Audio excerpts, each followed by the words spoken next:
Hello, good morning students. Today we are going to start the second lecture of vectors of class 12. देखो important chapters है। आपने ये class जैसे हमारे पास physics के अंदर आप जो फिजिक्स के स्टूडेंट्स हैं नॉन मेडिकल्स के उन्होंने पढ़ा भी होगा और ये जो क्वेश्चंस मैंने लिखे हैं वो इजीली अटेम्प्ट कर देंगे, बिना देखे वो अटेम्प्ट कर देंगे क्योंकि उनको पता है कि कौन कौन सा स्केलर है, कौन कौन सा वेक्टर्स है, अच्छे से आप डिटेल से वहां से पढ़ के आए हो। ठीक है ना। अब सबसे पहले देखो क्वेश्चंस करने से पहले एक कॉन्सेप्ट हमारा रह गया था। हमारा कॉन्सेप्ट क्या था? हमारा कॉन्सेप्ट था डायरेक्शन रेशियो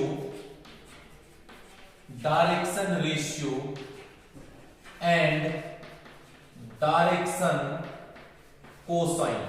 ये मैं आपको बताऊंगा मोस्ट। देखो आप जो बातें यहां पढ़ रहे हो ये आप same to same plane 3D geometry में पढ़ोगे तो आप इस कॉन्सेप्ट को ढंग से देखिए, सेम कॉन्सेप्ट वहां पे आएगा ये का ये। ठीक है ना।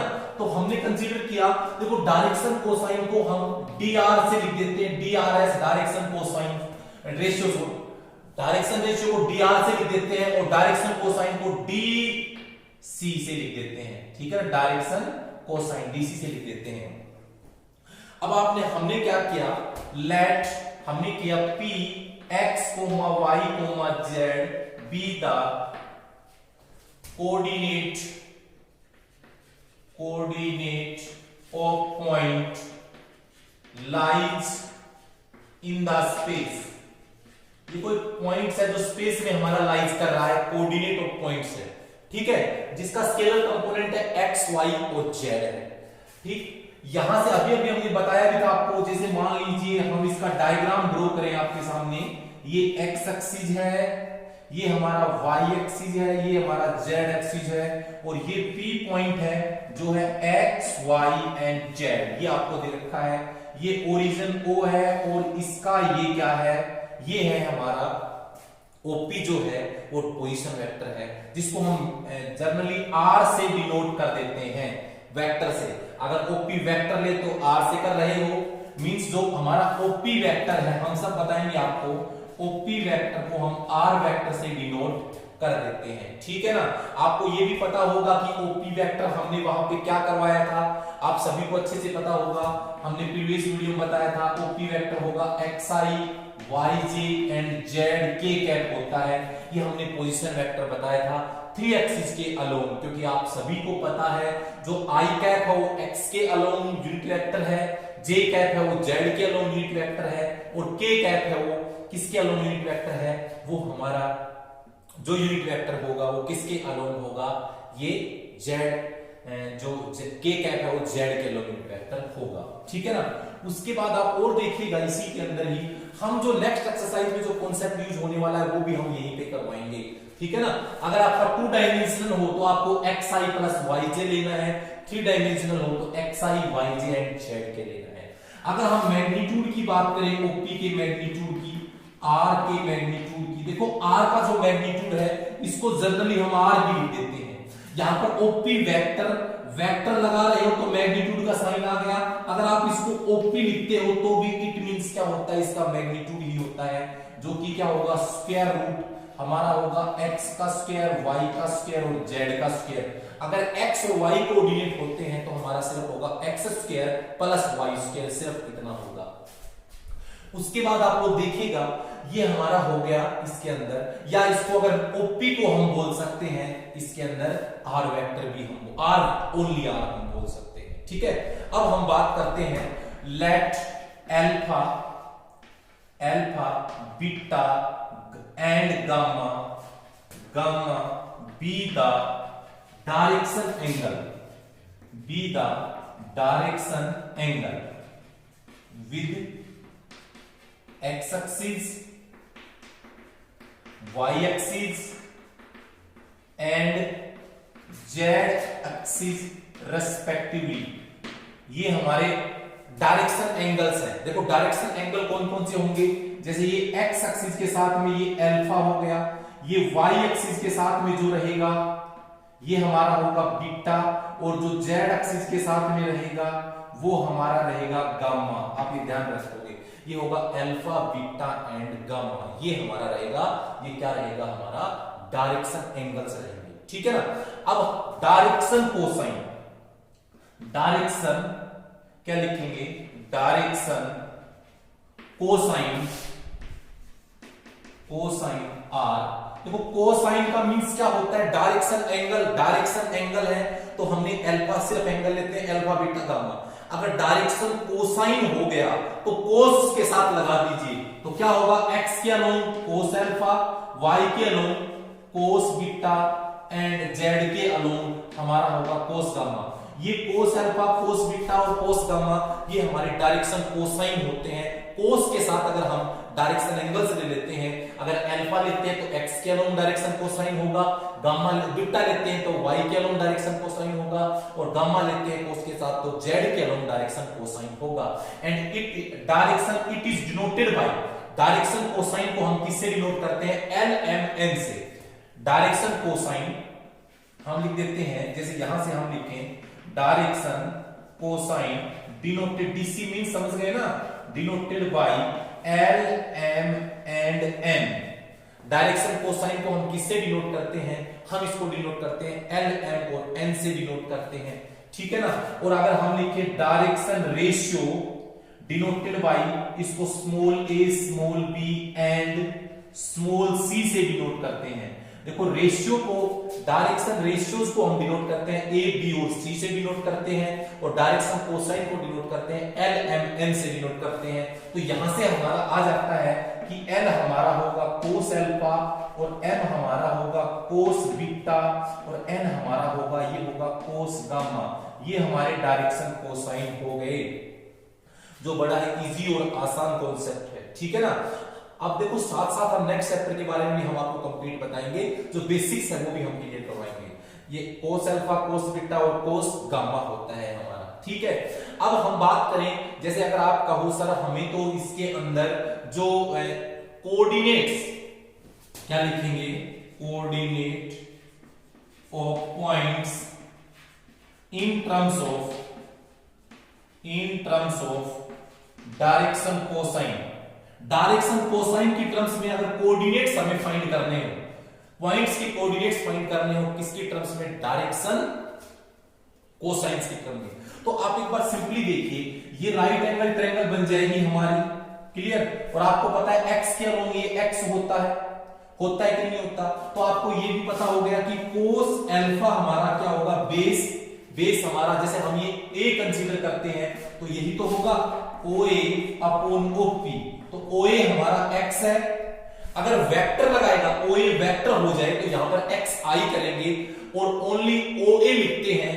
देखो आप फर्क है, अगर आप OA लिखते हो तो x लिखोगे, अगर वेक्टर लग गया इसके ऊपर, ये एरो लग गई तो xi लिख देते हैं, ठीक है। OP जैसे हमारे पास OP है वो होगा r के इक्वल, अगर वेक्टर लग गया तो इस पे r वेक्टर ऐसे लगाएंगे हम, तो OP है तो ओनली r आएगा, क्लियर। और आपको पता है कोस अल्फा किसके इक्वल है, L के इक्वल है, तो यहां से एक कॉन्सेप्ट आ गया x equal to LR, x equal to LR। Similarly हम लोग करें, अगर हम लोग करते हैं आगे कोस बीटा, तो कोस बीटा जैसे हमने इस पर परपेंडिकुलर ड्रॉ कर लेते हैं हम। देखो थोड़ा सा आपको ये नजर 3 डायमेंशन नजर थोड़ा कम आएगा, तो यहां जो ये थोड़ा सा पता है ऐसे होता हमारा, थोड़ा आपको दिख रहा है इसमें 3 डायमेंशन नजर नहीं आता है। तो जैसे मान लीजिए यहां हो तो एक प्रकार से ये ऐसे परपेंडिकुलर हम ड्रॉ करते हैं, ये OP है हमारा, ये 90 डिग्री का एंगल होगा, ठीक है। और ये हमारा जो है ये एंगल कौन सा, ये वाला जो है ये गामा एंगल है, कौन सा एंगल है, गामा। तो वही सेम आएगा, जैसे ये b कोऑर्डिनेट लेते हैं तो वही आएगा OB अपॉन OP। तो OB हमारा y है, क्योंकि हमारा जो y, ये y कोऑर्डिनेट है आपको पता है, ठीक है ना। और ये हमारा है r कोऑर्डिनेट, तो ये cos बीटा m के इक्वल है, तो y इज इक्वल टू होगा mr। सिमिलरली cos गामा क्या होगा हमारा, वही सेम z अपॉन r होगा, तो दिस ये हमारा l के n के इक्वल है, आपको ये भी पता है, ये x हमारा LR हो गया, ये हमारा NR हो गया, तो z हमारा हो जाएगा NR। तो कोऑर्डिनेट्स क्या हुए, ये हो गए LR, MR और NR, ये हमारे कोऑर्डिनेट्स हो गए, क्या हो गए, कोऑर्डिनेट्स हो गए LR, MR और NR। ये क्या है, किसकी टर्म्स में है, डायरेक्शन कोसाइन की टर्म में। क्यों, क्योंकि LMN है वो क्या है हमारे डायरेक्शन कोसाइन है, R हमारा मैग्नीट्यूड है। तो आप ये ध्यान रखोगे कि जब भी आपको किसी भी कोऑर्डिनेट्स को डायरेक्शन कोसाइन की टर्म में लिखना हो तो ऐसे हम लिखेंगे, ठीक है। दूसरा आप याद रखेंगे direction ratio and direction cosines are proportional. Proportional होते हैं ये रिलेशन कि L अपॉन M, यहां से sorry L upon A, M upon B और N अपॉन C, ये हमारे प्रोपोर्शनल होते हैं डायरेक्शन रेशियो और डायरेक्शन कोसाइन। आप याद रखेंगे ये प्रोपोर्शनल हमारे होंगे, ठीक है। उसके बाद ये रिलेशन होता है कि यहां से L का स्क्वायर प्लस M का स्क्वायर प्लस N का स्क्वायर 1 होता है कि डायरेक्शन कोसाइन है उन सभी के स्क्वायर का सम इक्वल टू 1 होगा। ये आप याद रखेंगे, L square plus M square plus N square equal to 1 होता है, ठीक है ना। ये कभी मत कर देना, कभी आप कहो A square plus B square plus C square equal to 1, ये नॉट इक्वल टू 1 होगा, ये आप ध्यान रखना। बट डायरेक्शन कोसाइन के स्क्वायर का सम हमारा 1 के इक्वल होता है। तो आप याद रखेंगे अल्फा बीटा गामा इनको बोलते हैं direction angle, cos alpha cos beta cos gamma को बोलते हैं डायरेक्शन कोसाइन। इसको ये L होता है कोस अल्फा के इक्वल, M होता है कोस बीटा के इक्वल, N होता है कोस गामा के इक्वल।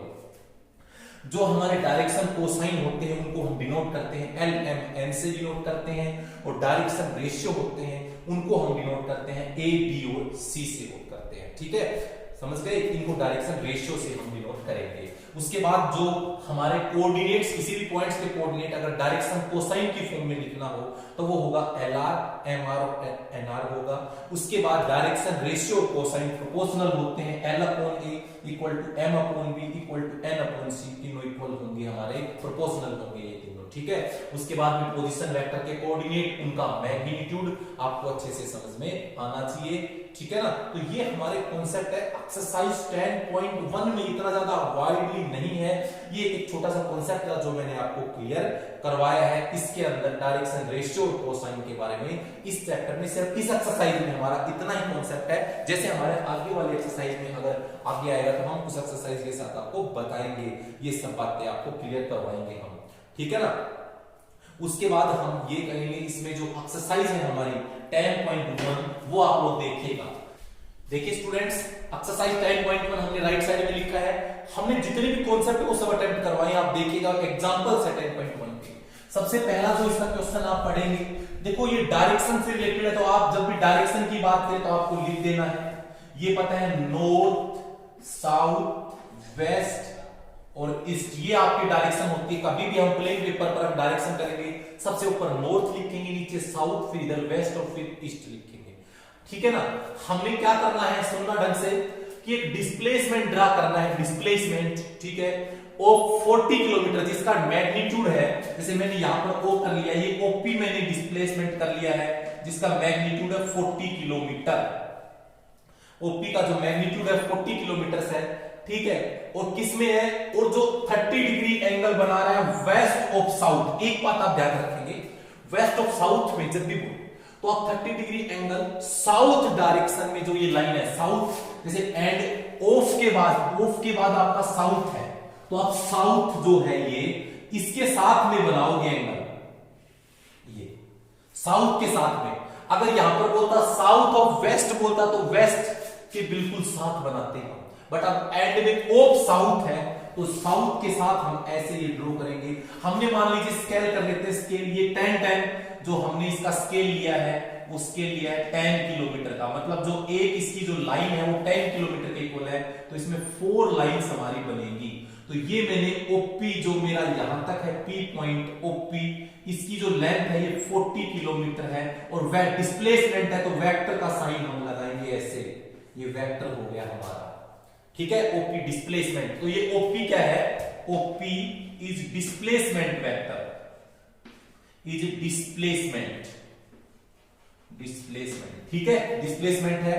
और आपको पता है एंगल है हमारा कितना है, ये एंगल है वो 30 डिग्री है।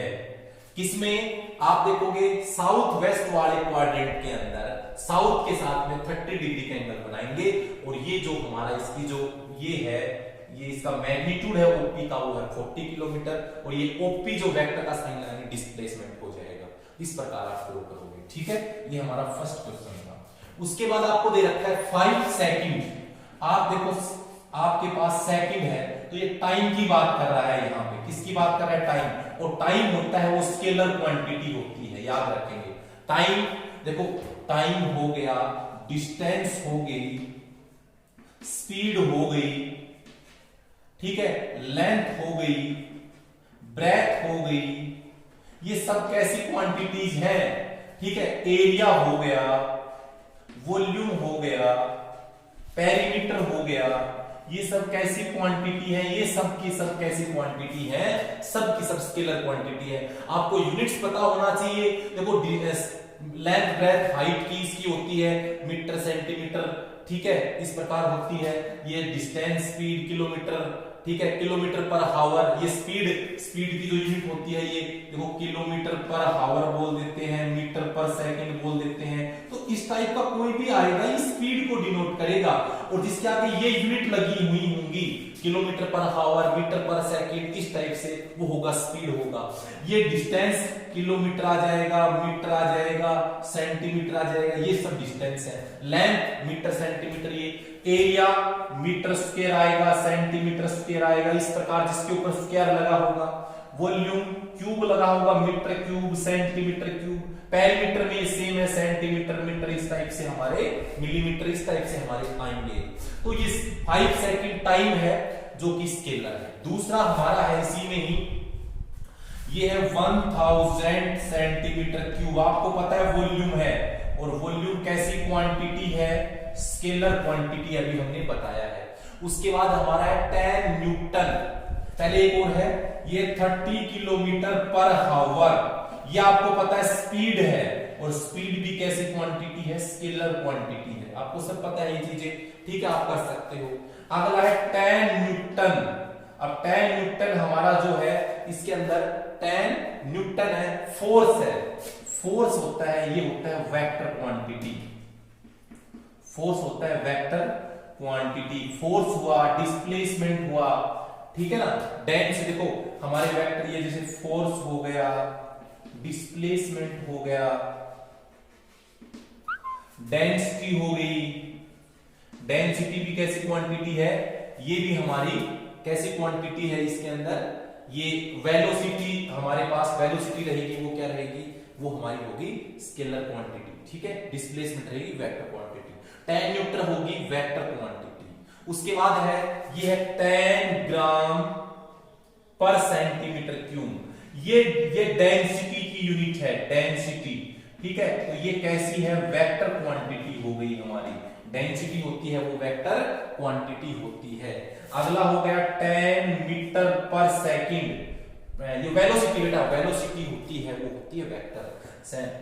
बट डायरेक्शन दे रखी है तो वेक्टर होगी टुवर्ड नॉर्थ, टुवर्ड नॉर्थ। तो ये डायरेक्शन दे दी ना, तो ये कैसी है, वेक्टर क्वांटिटी है, ये वेक्टर क्वांटिटी। तो सेकंड क्वेश्चन में स्केलर और वेक्टर आपको देखना था, जो हमने अच्छे से कॉन्सेप्ट करवाया हुआ है, आप कर सकते हो, ठीक है। और जो फिजिक्स के स्टूडेंट है वो तो बिना देखे कर देंगे, क्योंकि उनको सभी यूनिट से याद है, तो आसान कॉन्सेप्ट है, आप करिएगा, ठीक है। अभी हमारा थर्ड क्वेश्चन जो हम इधर देखते हैं, क्वेश्चन नंबर 3 आंसर। ये आपके पास एक डायग्राम दिख रहा है, आपको बताना है सबसे पहले कोलिनियर वेक्टर। कोलिनियर वेक्टर जो हमारे पास कोलिनियर वेक्टर की डेफिनेशन, हमारे पास सेम लाइन ऑफ सपोर्ट पर लाइज करेंगे। तो हमारे पास कौन कौन से हो गए कोलिनियर वेक्टर, जो हमारे पास सेम लाइन ऑफ सपोर्ट पर है। तो ए, सी और डी, देखो ये हो गया, ये हमारे पास पॉइंट है, ध्यान करेंगे, ये भी एक पॉइंट है। तो ये सी और डी एक लाइन पर हो गया, ए बी इसके साथ पैरेलल है, तो पैरेलल भी है, ए सी एंड टी, ये हो गई कोलिनियर। देखो सेम सी और डी तो सेम लाइन ऑफ सपोर्ट के ऊपर है, दूसरा ए है वो भी इसके पैरेलल है, तो हमारा हो गया ए सी डी कोलिनियर वेक्टर। फिर बोलेगा इक्वल वेक्टर, तो इक्वल वेक्टर हमारा कौन सा है, आप देखो इक्वल वेक्टर, तो ए और सी है वो होंगे ए वेक्टर एंड सी वेक्टर हमारे होंगे इक्वल वेक्टर। उसके बाद आपका को इनिशियल वेक्टर। को इनिशियल वेक्टर कौन सा है, जिसका इनिशियल पॉइंट सेम हो। तो देखो ये इनिशियल पॉइंट 3 वेक्टर्स हैं, एक तो इधर है, एक इधर है, एक इधर है, तो ये बी सी डी, ये होंगे हमारे को इनिशियल वेक्टर। तो देखिए हमने जो इस लेक्चर के अंदर एक्सरसाइज एनसीईआरटी एक्सरसाइज 10.1 हमने कंप्लीट करवाई है। नेक्स्ट में हम 10.2 के रिजल्ट्स और एक्सरसाइज कंप्लीट करवाएंगे। तो thank you, have a nice day student. Thank you.